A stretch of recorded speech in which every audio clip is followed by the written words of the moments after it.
السلام عليكم ورحمة الله وبركاته. ازيكم يا شباب؟ عاملين ايه؟ اتمنى من الله انكم تكونوا بخير. بسم الله والصلاة والسلام على رسول الله. معاكم دكتور مصطفى داوود، وباذن الله في الفيديو ده هنبتدي بقى نحل تعاقب الاجيال في بلازموديوم الملاريا وجزء من تعاقب الاجيال في الفوجيرو وكزبرة البئر. وبسم الله نبدأ. اول سؤال بيقول لك: اين يحدث التكاثر اللاجنسي في دورة حياة بلازموديوم الملاريا؟ احنا اتفقنا ان بلازموديوم الملاريا بيعمل تكاثر اسمه تعاقب الاجيال، وده ميكس بين التكاثر الجنسي واللاجنسي، ولكن اتفقنا ان لازم يكون في نفس دورة الحياة، وان لو مش في نفس دورة الحياة ما اعتبروش تعاقب اجيال. ما علينا. التكاثر اللاجنسي، لما انا شرحت لك في الحصه قلت لك ان التكاثر اللاجنسي بيحصل في منطقتين، في الانسان وفي البعوضه. البعوضه كان بيحصل فيها جنسي بس. في الانسان كان بيحصل فين؟ كان بيحصل في الكبد، ان الميروزويد او السبوروزويد بتحول لميروزويد. وكان بيحصل في كرات الدم الحمراء، تمام كده، ان الميروزويد بيتحول لميروزويد برضو، تمام. وكان بيحصل في معده البعوضه برضو، بس مش في التجويف. التجويف كان بيحصل فيه تكاثر جنسي، إن الامشاج تتحد وتعمل لي زيجوت. انما التكاثر اللاجنسي في المعده في البعوضه كان بيحصل في الجدار نفسه. كانت حتى المعده مثلا لو كانت كده، كانت بتخترق الجدار وتقف في الجدار كده، اللي هو ايه، الطور الحركي، وكان بيتحول لكيس البيض، ماشي. فبتحصل في جدار معده البعوضه. يبقى دلوقتي الكبد وكرات الدم الحمراء وجدار معده البعوضه، اللي هي الاجابه د اللي صح. حلو. السؤال اللي بعده بيقول لك: الشكل المقابل يوضح جزءا من دوره حياه بلازموديوم الملاريا، ادرسه جيدا ثم استنتج. ماشي، بص، انت عندك هنا حاجه بالشكل ده وحاجه بالشكل ده. ايه ده يا مستر؟ دي الاطوار المشيجيه او دي الامشاج، انت ما تعرفهاش ولا خدت شكلها، مش مهم. بس هو كاتب لك هنا، بص، ذكر وانثى زي ما انت شايف كده. وبعدين هنا عملوا اخصاب وخصبوا بعض وعملوا الزيجوت. وبعد ما الزيجوت يتكون، انت عارفين ان هو اتنين نون، حلو كده. بعد ما الزيجوت يتكون كان بيبقى اتنين نون برضو، تحول حركي او تحول شكلي الى، تحول الى ايه؟ الطور الحركي. الطور الحركي ده كان بيخترق معده البعوضه. بيقول لك بقى اين تحدث هذه العمليه، ركز.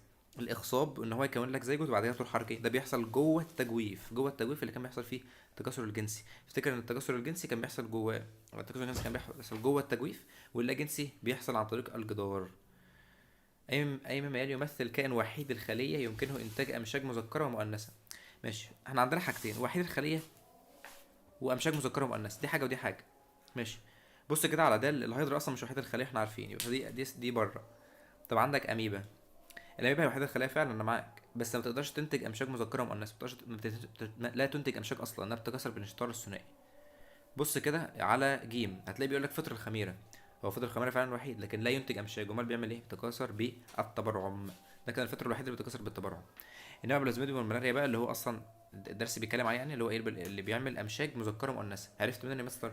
هو بيعمل من تكاثر جنسي بالامشاج في معده البعوضه. ما دام جنسي وامشاج، يعني اكيد مش هيجيب مشيج مذكر مع مشيج مذكر، يعني لازم مشيج مذكر ومشيج مؤنث، ماشي. يبقى كده بلازموديوم الملاريا اللي الاجابه الصح.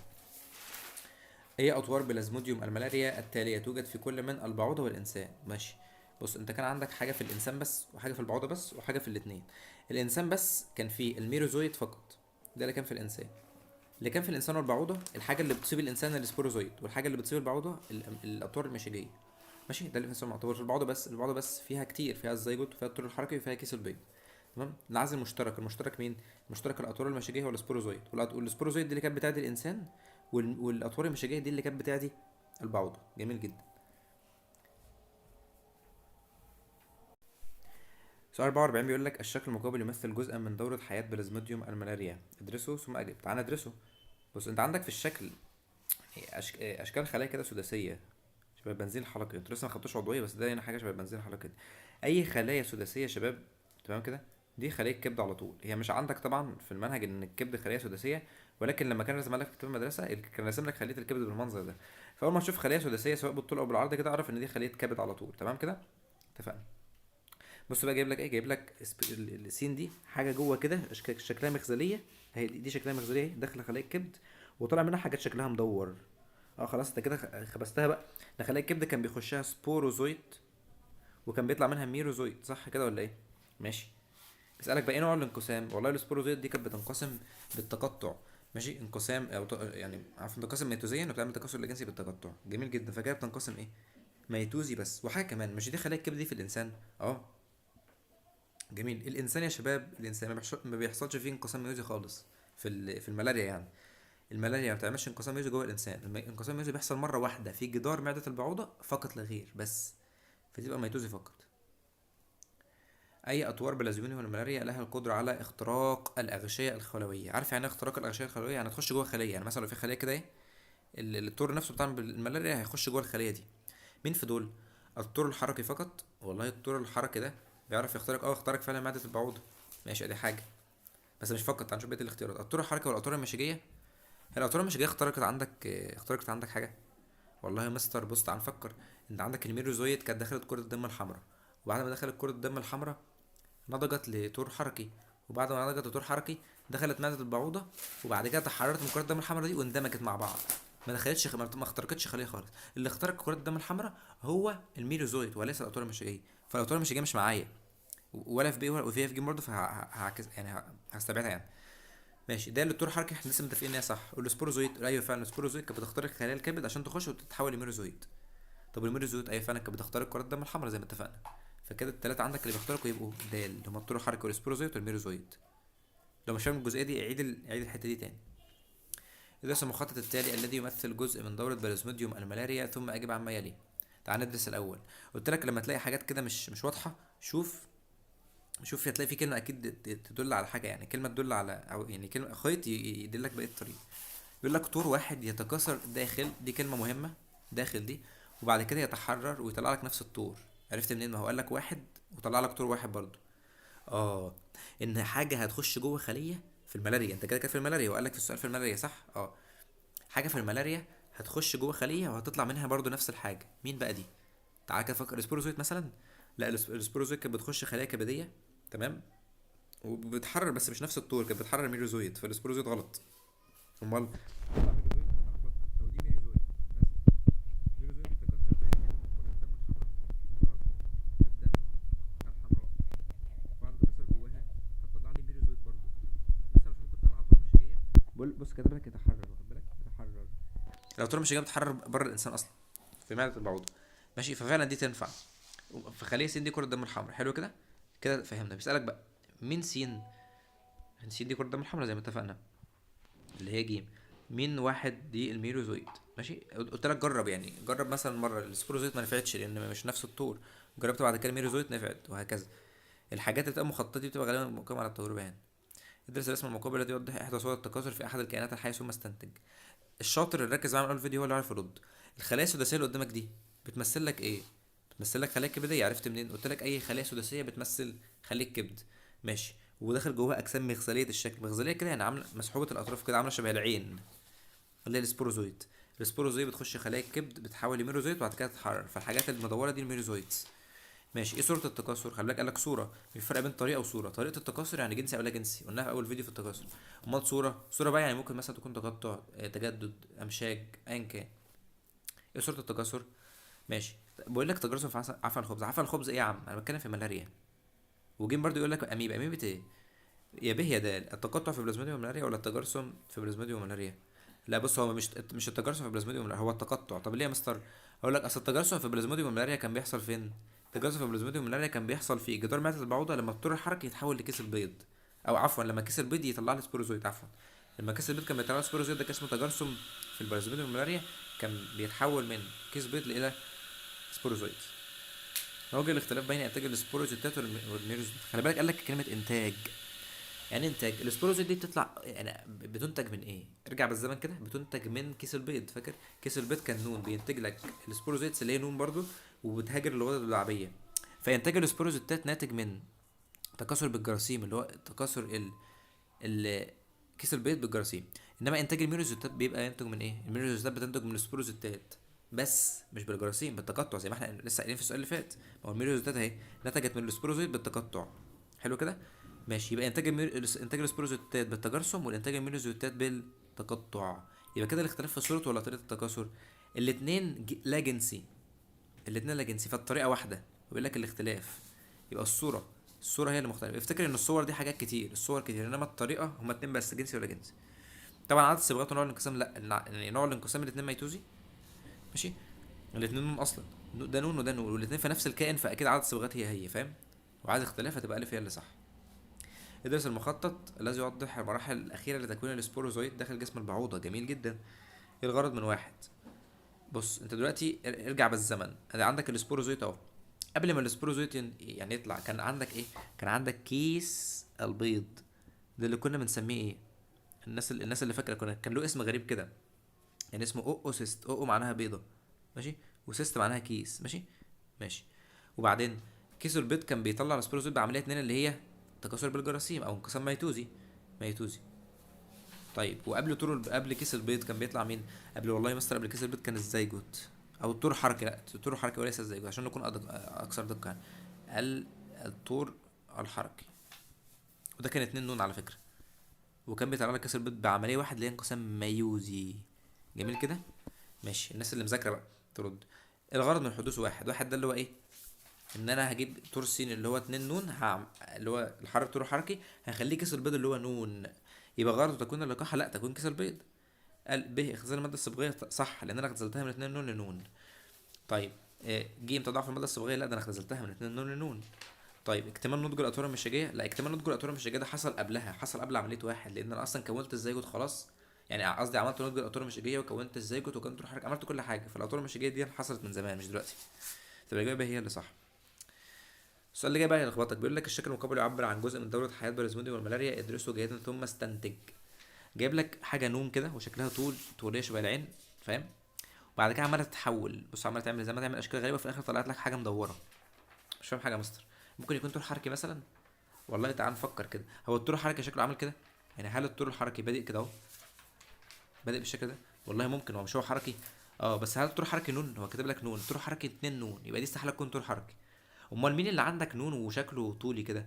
السبوروزويت. السبوروزويت هي اللي كانت طوليه كده وهي نون، فالسبوروزويت تتحول لك لحد ما تعمل لك الميروزويت 2 نون، فاهم؟ هي دي الفكره يعني. ده بيحصل الكلام ده فين؟ السبوروزويت بتحول الميروزويت جوه خلايا الكبد للانسان. الالف. يبقى السؤال بس لخبطته في ايه؟ لخبطته ان هو ايه؟ يعني انت ممكن تفكر دي طول حركي، لا يا عم عشان دي مش طول حركي عشان ده نون اصلا. طب ممكن تفكرها حاجه تانية، لا هي حاجه واحده بس اللي هي سبوروزويت انها شكلها مغزليه الشكل وتحولت لميروزويت اللي هي المدوره دي بس. السؤال اللي بعده يقول لك الشكل المقابل يعبر عن طورين لبلازموديوم الملاريا، ادرسه جيدا ثم اجب. مين يميز س عن صاد؟ قبل ما تحل تعال بص. اللي يميز صاد عن س بيقول لك صاد. شايف الحاجات دي ايه؟ مش عارف باين عندك ولا ايه، بس دي حاجات مغزيات الشكل كده. دي مغزيات الشكل كده اهو. دي السبوروزويت، صاد دي سبوروزويت. جميل. ماشي. وسين دي عندك خليه وطلع منها حاجات مدوره كده، حاجات مدوره يبقى دي الميروزويت. طيب اللي فوق السبوروزويت دي بتبقى طالعه من ايه في معده البعوضه؟ صاد السبوروزويت بتبقى طالعه من كيس البيض، يبقى اللي فوق ده كيس البيض. ماشي. كنون، فاهم؟ فاكر قصدي؟ ماشي. وبعدين الميروزويت دي كانت سين طالعه منين؟ طالعه من كره الدم الحمراء، يبقى دي كره دم حمراء. تعال نبص بقى، ايه اللي بيميز صاد عن سين؟ ايه اللي يميز السبوروزويت عن الميروزويت؟ تنتج من تكاثر اللاجنسي، صح، هي فعلا تنتج من تكاثر اللاجنسي، هتتكاثر لاجنسيا، صح. طب وشوف كده سين، عشان نشوف دي متميزه عنها ولا لا. سين هتلاقيها فعلا بتنتج من تكاثر اللاجنسي، تمام، اللي هو اللي بالتقطع، وبتتكاثر لاجنسيا برضه، بتعمل تقطع تاني. واحد يقول لي مثلا مش بتنتج اطوار مشاجيه، الاطوار المشاجيه بتتكاثر جنسي، دي الاطوار المشاجيه بس مش الميروزويت، انا بتكلم عن الميروزويت تحديدا، خد بالك. ماشي. فدي مش بتميز لان الاثنين بيعملوا نفس الحركه. طب ب بيقول لك يمكن وجوده في كل جسم، في كل من جسم الانسان والبعوضه. مين الصاد؟ يعني السبوروزويت فعلا موجود في الاثنين. طب الميروزويت موجوده في الانسان بس، يبقى فعلا دي حاجه بتميز السبوروزويت. ج احاد المجموعه الصبغيه، طب ما الاثنين احادي. د يعتبر الطور المعدي لانثى البعوضه. لا هو السبوروزويت ليس الطور المعدي لانثى البعوضه، السبوروزويت الطور المعدي للانسان، الطور المعدي لانثى البعوضه هو الاطوار المشاجيه. تبقى الاجابه به اللي صح. ادرس الرسم الذي يوضح طورين مختلفين لبلازموديوم الملاريا داخل جسم الانسان جيدا ثم حدد. تعال نشوف الاول. ده وعاء دموي، ماشي، حاجه ماشيه في الدم وراحت الكبد. مين اللي بيمشي من الدم للكبد في الملاريا؟ ده السبوروزويت. طيب ومين اللي بيمشي من الكبد لخلايا الدم الحمراء؟ مين؟ الميروزويت. ماشي، يبقى الواحد سبورو واتنين ميرو. ما وجه الشبه بين واحد واتنين؟ ايه وجه الشبه يا باشا؟ والله بص، ينفع مكان التكوين. والله السبوروزويت دي بتتكون اصلا من البعوضه في الغدد في جدار المعده، انما الميروزويت بتتكون جوه الكبد، فدي غلط. عدد الصبغيات فعلا على فكره ده وجه الشبه، ان الاتنين نون والاتنين نفس الحاجه. الشكل لا، دي شكلها مغزليه وشكلها دائريه، غلط. صورة التكاثر المكونة لهما، الصورة صح فعلا، هي صورة التكاثر مختلفة. ان صورة التكاثر المكونة للسبوروزويت هي ال بالجراثيم، انما صورة التكاثر المكونة للميروزويت هي التقطع، فدي غلط وعاش شبه، واخد بالك. يبقى عدد الصبغات اللي صح. كم مرة يتكرر ظهور أعراض حمى الملاريا خلال الأسبوع الواحد في الشخص المصاب؟ هو الأسبوع ده 7 أيام والأعراض بتتكرر كل يومين. ماشي، يبقى يومين، 4، 6، واللي بعدها عن 8، يبقى عنده أسبوع تكرر كم مرة؟ تكرر 3 مرات، يبقى 3 مرات. بس عند تشخيص حمى الملاريا يتم فحص عينة من دم المريض. ماشي. تحت الميكروسكوب، خلي بالك قالك من ايه؟ من دم المريض، واخد بالك؟ يعني هتفحص الدم. ما الطور الذي يدل وجوده في الدم على اصابة حمى الملاريا؟ ماشي. هو ايه اصلا الاطوار الموجودة في الدم؟ الميروزويت موجودة في الدم، انها موجودة جوه كرة الدم الحمراء، وكمان الاطوار المشيجية. فهي الميروزويت اطوار مشيجية. طب تعالى بس نستبعد، يعني نقول ليه به غلط مثلا السبروزويت. يبدا السبروزويت موجودة جوه خلايا الكبد، مش موجودة جوه خلايا الدم، فدي غلط، فلما اجي اشوفها في الدم مش هلاقيها. طيب يبقى السبروزويت كمان غلط هنا. الميروزويت فقط ولا الاطوار المشيجية؟ لا، الاطوار المشيجية، لان الاثنين موجودين في كرات الدم الحمراء. جميل. ما هي صورة التكسر التي تسبب في ظهور أعراض حمى الملاريا؟ أعراض حمى الملاريا بتظهر إزاي؟ والله كانت الميريوزويد بتخش جوه خلايا الدم الحمراء، تمام كده، وتقعد تتكسر كتير كتير لحد ما تفجرها. فأنت لو كان عندك كرات دم حمراء مثلا وليكن عددهم مليون، في حوالي مثلا 500 ألف منهم اتفجروا لأن جواهم ميريوزويدز. فلما عندك كرة دم حمراء تتفجر، هيظهر أعراض اللي هي الحمى بقى، لأن عندك ظهر سموم وكده، وهيظهر عندك أعراض أنيميا لأن عندك كرات دم الحمراء عددها أقل، وهكذا. فالأعراض بتظهر إمتى؟ لما الميريوزويد تتكسر وتطلع لك ميريوزويد أختها. يبقى العرض سبب في حضورها ايه؟ في حدوثها ايه؟ التكاثر بتاع الميروزويت اللي هو اللا جنسي بالتقطع. فاهم؟ يعني مش الف مثلا، ولا مش الف بقى عشان هو قال جنسي. اللا جنسي بالجراثيم في معده البعوضه؟ لا، هو الاعراض بتظهر في الانسان اصلا. اللا جنسي بالتقطع في الكبد ولا اللا جنسي بالتقطع في خلايا الدم؟ لا، في خلايا الدم، لان اللا جنسي بالتقطع بالكبد بتبقى وقتها اصلا فتره حضانه، اللي هي يعني ما بتظهرش فيها الاعراض اصلا. جميل. 56 من الشكل المقابل. أجب. ما مصير الميروزويتس الموجودة في لعاب البعوضة صاد؟ بص كده، ركز على السهم. بعوضة سين قرصت واحد وراح الكبد، والسبوروزوت راحت الكبد، وبعد كده الميروزويتس راحت الدم الحمراء، وبعد كده راحت على البعوضة صاد. يبقى البعوضة صاد شفطت ايه؟ شفطت المفروض تشفط كرات دم حمراء فيها حاجتين، في كرات دم حمراء فيها أطوار مشيجية، وفي كرات دم حمراء فيها ميروزويتس. طب ماشي. وبيقول لك بقى ايه مصير الميروزويت؟ بص احنا كنا خدنا ان الاطوار المشيجيه بتخش جوه معده البعوضه وبتتحرر وبتعمل كل حاجه، لانها قلت لك انها مؤهله انها تعمل كده، ربنا خلاها تعمل كده. لو دخل اي حاجه تانية معده البعوضه هتموت. فاهم؟ فلو الميروزويد دخلت معده البعوضه، ما هي في اللعاب، يعني ايه؟ ما هي دخلت في لعاب البعوضه، دخلت في بقها وبعدها تخش في معدتها. فلو الميروزويد دخلت في لعاب البعوضه مش هتعمل زي الاطوار المشيجيه. ليه يا مستر؟ ما هي الاطوار المشيجيه مخصصه عن الميروزويد انها تعرف تتحمل اللي في معده البعوضه ده، انما الميروزويد ما بتعرفش تتحمل. عرفت منين؟ لان الميروزويد مش يعني بتنضج جوه، يعني بتنضج الاطوار مش جوه جسم الانسان، مش جوه المعده. فلو الميروزويد دخل جوه معده البعوضه هتتحلل بفعل العصير الهضمي. امال يا مستر احنا بتتكاثر ازاي؟ يا ابني مش الميروزويد بتتكاثر جوه البعوضه، ده الاطوار المشيجيه اللي بتتكاثر جوه معده البعوضه. والاطوار المشيجيه وقت تكونها المناسب في دم الانسان، لو ما اتكونتش جوه دم الانسان مش هتتكون. اتفقنا؟ بس كده. لو غير لك السؤال وكتب لك بدل ميروزويد دي اطوار مشيجيه، يبقى اطوار مشيجيه هتبقى الاجابه ايه؟ هتبقى الاجابه هتبقى الاجابه د. لو قال لك اطوار مشيجيه، ان هو قال لك ميروزويد. هل البدائل التالية تميز دورة حياة الملاريا داخل جسم بعوضة الأنفس عن حياة في الإنسان؟ ماشي. حاجة تميز اللي جوه البعوضة عن جوه الإنسان. حدوث اللاجنسي، الاتنين بيحصل فيهم لاجنسي. في البعوضة بيحصل بالتجرثم، وفي الإنسان بيحصل بالتقطع. حدوث الانقسام الميتوزي، الاتنين بيحصل فيهم ميتوزي. طيب. وجود أطوار مشيجية، طب ما هو الأطوار المشيجية موجودة في الإنسان وفي البعوضة. طب ده الاختزال عدد صبغات الناس، فعلا ده صح، لأن فعلا في البعوضة الطور الحركي بيختزل إلى كيس البيض، ودي قلتها لك من سؤال من شوية. طب الإجابة ده اللي صح فعلا. المخطط المقابل يعبر عن تغيير عدد الصبغ. بص انا عايز بس ايه تحل كده. بص. انت عندك هنا كاتب لك 2 نون. ايه اول حاجه 2 نون عندك بتظهر في الملاريا؟ الزيجوت. الناس اللي مذاكره. وبعد الزيجوت في حاجه كمان 2 نون، طور حركي. دي الحاجات الوحيده اللي 2 نون في الملاريا عموما يعني. مش كده؟ وبعدين بعد الطور الحركي صاد ده كيس البيض، صح؟ كيس البيض. وبعد كيس البيض يديك سبوروزويت. اللي مذاكر هيرد معايا على طول. بعد السبوروزويت ميروزويت. وبعد الميروزويت يا باشا اطوار مشيجيه. انت كده جبت اللي على الرسمه كلها. ماشي. بس شوف بقى اسالك ايه. مين سين وصاد؟ سين اطوار مشيجيه، وصاد كيس البيض. ايه يا مستر بالسرعه دي او بالسرعه دي؟ انت لو انت مذاكر هتحل على طول. اطوار مشيجيه وكيس البيض، يبقى الاجابه ج اللي صح. الشكل المقابل يمثل جزءا من دوره حياه بلازموديوم الملاريا، ادرسه ثم اجب. ايه الاطوار الموضحه تتكون من قسم ميوزي؟ من غير ما تبص، انا مش عايزك تبص على الرسمه. اللي بيتكون من قسم ميوزي الطور الحركي بيدي كيس البيض، ده انقسام ميوزي. يبقى اللي يتكون من قسم ميوزي هو كيس البيض. مين كيس البيض هنا؟ لو لاحظت ادي الطور الحركي هنا اهو، وده كيس البيض اهو. ده اللي هو رقم 2. ده الاجابه 2. ماشي. السؤال اللي بعده بيقول لك الشكل المقابل يوضح مراحل التكاثر في نوعين مختلفين من الكائنات البدائيه. ما الرقم الذي يشير حدوث اختزال عدد الصبغيات؟ اختزال الصبغيات، تعال نبص. فوق هتلاقي دي بتاع الدرس اللي فات، الفيديو اللي فات، دي السبايروجايرا يا شباب. السبايروجايرا لما يجي يعمل ايه؟ انقسام او عفوا تكاثر بيه الاقتران. كان الانقسام الميزي بيحصل فين؟ لو انت مركز في الرسمه هتلاقي ان هنا بص في نواه واحده، ماشي، وهنا في اربعه. واحد يقول لك كده انا زادت، لا انا بتكلم على لما تيجي الشباب تتكلم عن عدد الصبغيات، اتكلم عن اللي في نواه واحده. تمام. فهنا فعلا حصلت ظل الصبغيات. عرفت منين يا مستر؟ ما هي كانت نون، ده كان الزيجوسبور لو فاكر، وكان بيعمل انقسام ميوزي. كانت دي كانت نون عفوا الزيجوسبور، وكان بيعمل انقسام ميوزي يديك نون بس، وبعد كده يديك الطحلب عادي.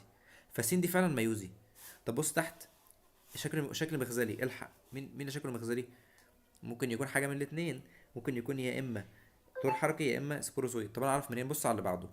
بص كده ايه اللي حصل، اتحول لحاجه عامله ازاي، حاجه كده ومليانه نقط كده، وبعدها طلع منها حاجات شكلها مخزلي. اللي طلع منها حاجه شكلها مخزلي دي اكيد كيس البيض. اللي طلع منها ميروزويد اكيد كيس البيض. فدي كيس البيض برضو، ماشي. وده انقسام ميتوزي لان هو بينتج كيس البيض بالايه؟ بينتج كيس البيض كيس البيض بينتج السبوروزويد بينتجها بالتكاثر بالتجانس اللي هو بالانقسام الميتوزي يعني. ماشي. انما عندك اللي فوق او اللي قبلها على الشمال يعني، اللي قبلها على الشمال ده الطور الحركي لما يجي يتحول الى الكيس البيض ده بيبقى بالانقسام الميوزي من اتنين نون لنون. فكده دي مش هتبقى معايا. امال مين قصدي التاني اللام يعني مش معايا، انما عين معايا فعلا ان الطور الحركي يتحول الى كيس البيض ده فعلا انقسام ميوزي. فتبقى سين وعين معايا فعلا، دول الاثنين دول انقسام ميوزي وخزان عدد صبغيات.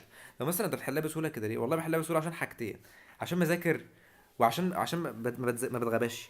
انت لو بصيت على الرسمه هتعرف حاجه مغزليه سبوروزويد، ارجع بالزمن. السبوروزويد بتتكون من ايه؟ كيس البيض. كيس البيض بيتكون من ايه؟ طول حركي، ارجع بالزمن. واللي فوق دي شكل سبايرو جاير، انت لما ذاكرت هتعملها على طول يعني. فتبقى الاجابه س وعين، الاجابه د هي اللي صح.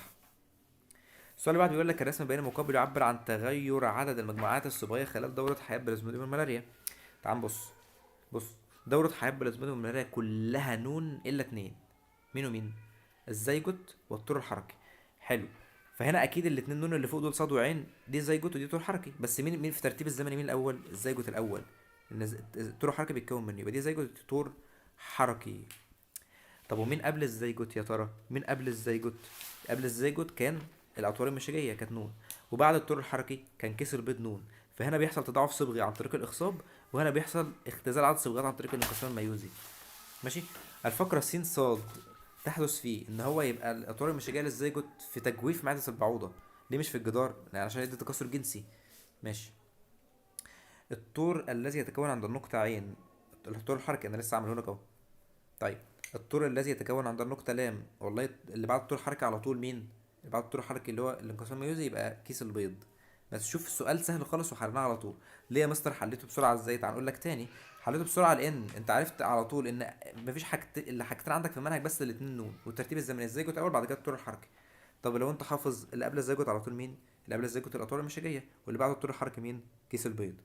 بس ده كل الموضوع. ماشي. نخش بقى على تعاقب الاجيال في السرخسيات. سؤال 62 بيقول لك ايه الكائنات الحيه التاليه يمكنها ان تتكاثر جنسيا ولا جنسيا في نفس دوره الحياه؟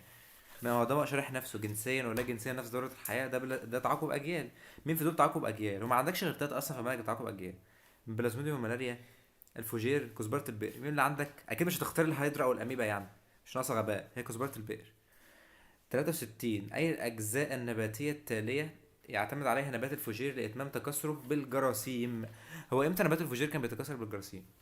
النبات الفوجير بيتكاثر بالجراثيم الطور الجرثومي كان تحت في السطح السفلي الورقه، كان عنده شويه حاجه اسمها ايه؟ حاجه اسمها بسم الله الانجليزي سبورانجيوم او تراكيب جرثوميه عشان يكون بها الجرثومه. فهي موجوده فين؟ موجوده في الساق ولا موجوده في الجذر ولا موجوده في الريزومه؟ الريزومه دي اشبه جذور يعني، ولا موجوده في الورقه؟ موجوده في الورقه. بس كده. ماشي. 64 بيقول لك ايه البتال التالية تمثل وسيله الحركه الكليه في الامشاج المذكره للفوجير؟ السؤال ده انا نفسي اللي بشرحه كنت غلطت فيه قبل كده وانا بحل. ليه؟ عشان كنت غبي، عشان ما فكرتش. انت لو فكرت في الاسم بس بتاع الامشاج المذكره نفسها كنت هتعرف ترد. الامشاج المذكره بتاع الفيشور اسمها ايه؟ اسمها كان غريب كده، كان اسمها السابحات المهدبه. وكنا يعني فسرنا الاسم سابحات عشان بتسبح، ومهدبه عشان عندها، مش عشان مهذبه ومحترمه، عشان عندها اهداب. فدي كلمه مهدبه، فدي يبقى كلمه اهداب هي الصح. تمام كده. محدش يختار الزيرو والاصوات ولا حد يقول ما اتذكرتش في المنهج، لا، ما هي اسمها مهدبه. لو جابها في الامتحان لو جابها في الامتحان ما حدش يقول تلت التلاته كام، لان هو الكلام واضح جدا ان هي اهداب معناها مهدب، او مهدبه يعني معناها عندها اهداب. 65 كانت لا ينتج عن تكاثر زياده في العدد وتنوع في الصفات. استنى كده عشان انت، الناس اللي مذاكره هتحس ان في ايرور كده. زياده في العدد، زياده في العدد دي كانت فين؟ كانت في التكاثر اللاجنسي، لان كان بيديك عدد كبير جدا بس ما فيش تنوع في الصفات. طب ازاي بقى كاتب لك زياده في العدد والتنوع في الصفات؟ تنوع الصفات دي كانت في الميوزي او في اللاجنسي، او في الجنسي عفوا. يبقى عندك صفه في اللاجنسي، ماشي، وعندك صفه في الجنسي. طب جميل، ما دام صفه في هنا وهنا، يبقى كده اكيد ده عنده تعاقب اجيال، او بيتكاثر بالاثنين في نفس دوره الحياه. الفوجير ولا في الوحيد اللي هنا تعاقب اجيال هو الفوجير. تمام كده، ماشي. 66. ادرس الشكل المقابل الذي يوضح إحدى مراحل دورة حياة أحد السرخسيات ثم أجب. السرخسيات دي منها الفجور وكزبرة البئر يعني. أي المواضع الموضحة بالرسم توجد عندها المناسل المؤنثة. بص، الناس اللي مذاكرة هتعرف إن الحتة اللي تحت دي، القلب دي كان اسمها الطور المشيجي، واخد بالك؟ كان تحتها اللي هي رقم 4 دي أشباه جذور. وتحت السطح السفلي اللي هو الحتة دي سطح سفلي، ده سطح علوي، يلاقي من تحت يعني. من تحت كان فيها امشاج مذكره وامشاج او مناسل مذكره ومناسل مؤنثه. الفرق بين منسل ومنسل ومشيج ان المنسل اللي بيصنع المشيج، واخد بالك؟ جميل. طب المؤنث موجود فين؟ هو بص، هو قال لك هقولها لك بطريقتين. طريقه للناس اللي بتحب تبصمج، اللي حافظه في المنهج، ان هي ايه، تبقى عند مقدمه السطح السفلي. يعني السطح السفلي هو دي المؤخره بتاعته اللي من ورا ودي من قدام، فهي كانت عند المقدمه فتبقى 3. دي الناس اللي بتحب تبصمج. طب الناس اللي بتحب تفهم، الناس اللي بتحب تفهم يا حبيبي، مش المنسل المؤنث ده بيبقى عامل كده، اسمه الارشيجونيا، يبقى جواه البويضه، صح؟ وبيجي السباحات المهدبه يخصبها وتقفل، وبعدين تعمل لك الزيجوت، والزيجوت ده ينمو للطور المشيجي او الطور الجرثومي. ماشي، يبقى المكان اللي فيه المشيج المؤنث، المشيج المؤنث ما بيتحركش، المكان اللي فيه المشيج المؤنث هو اللي هيطلع منه الطور الجرثومي. الطور الجرثومي طالع منين هنا؟ طالع من هنا اهو، يبقى من المنطقه 3. فاهم؟ طالع من تحتها يعني. دي الناس اللي بتفهم يعني، تبقى 3 فقط. لكن طبعا الناس اللي حلت بالطريقه الاولى مش غلط يعني، هي صح برضه. الشكل المقابل يوضح دورة حياة أحد السراخس. سواء الفجار أو كزبرة البئر مش فارقة. ما الحرف أو الأحرف الذي يشير إلى تركيب ثنائي المجموعة الصبغية؟ ماشي. بص يا سيدي، اللي عليه قلب اللي تحت ده كان اللي هو إيه ده؟ إيه ده يا شباب؟ كان أحادي، كان نون.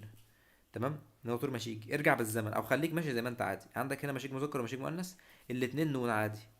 امال مين اللي كان اتنين نون؟ ازاي جد بقى؟ ما هو الاتحاد بتاعهم يبقى ده اتنين نون. بدأنا هنا يبقى اتنين نون، ده بي، يبقى اول حاجه بي اتنين نون. وبعدين ايه برضو اتنين نون انه تكمله. وبعدين بس كده، مفيش حاجه بعد كده. الجرثومه بقى اللي بعد كده اللي هي دي الجراثيم دي يا شباب، دي كانت بالانقسام الميوزي، دي كانت نون. فعندك هنا ثنائي المجموعه الصبغيه A و B، يبقى الاجابه د اللي صح. 68. ما نوع الانقسام اللازم لتكوين الطور المشيجي بدايه من خليه جرثوميه؟ ماشي.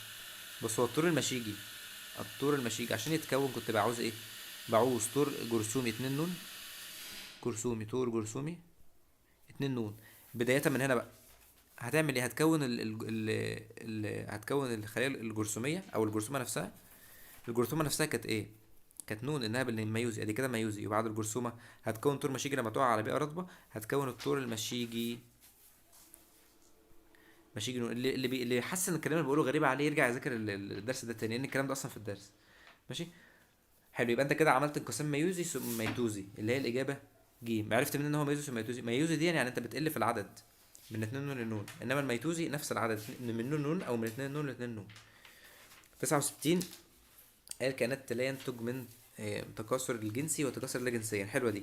ينتج من التكاثر الجنسي، واخد بالك؟ يعني هو بينتج من جنسي. ذكر نحل العسل، لا، ذكر نحل العسل كان بينتج من طع... من طع... من آه، من الام بس. تمام، كان اللي هي بنسميها ايه، التكاثر العذري او التولد البكري يعني. فده كان تكاثر ده جنسي مش جنسي. طب ذكر حشرة المن، والله ذكر حشرة المن ده كان بينتج من تكاثر جنسي فعلا، فدي معايا، ممكن تبقى معايا. الطور الجرثومي لنبات الفجير، الطور الجرثومي اللي هو ده، اللي هو ده، اللي هو ايه، الطور الجرثومي ده على فكرة كان بينتج من تكاثر جنسي، فده صح. طب والطور المشيجي؟ لا، الطور المشيجي كان بينتج من تكاثر لا جنسي بالتجرثم. طب ب ولا د؟ ب ولا ج؟ شوف مين فيهم بقى يتكاثر لا جنسيا. ذكر حشرة المن يتكاثر جنسيا، لان ذكر حشرة المن ما بيعرفش يعمل تعاقب اجيال، ما بيعرفش يعمل قصدي تولد بكري.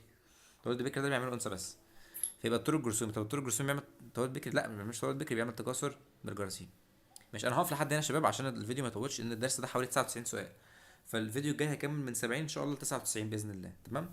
واللي عنده اي سؤال ما ينساش يسالني. والسلام عليكم ورحمه الله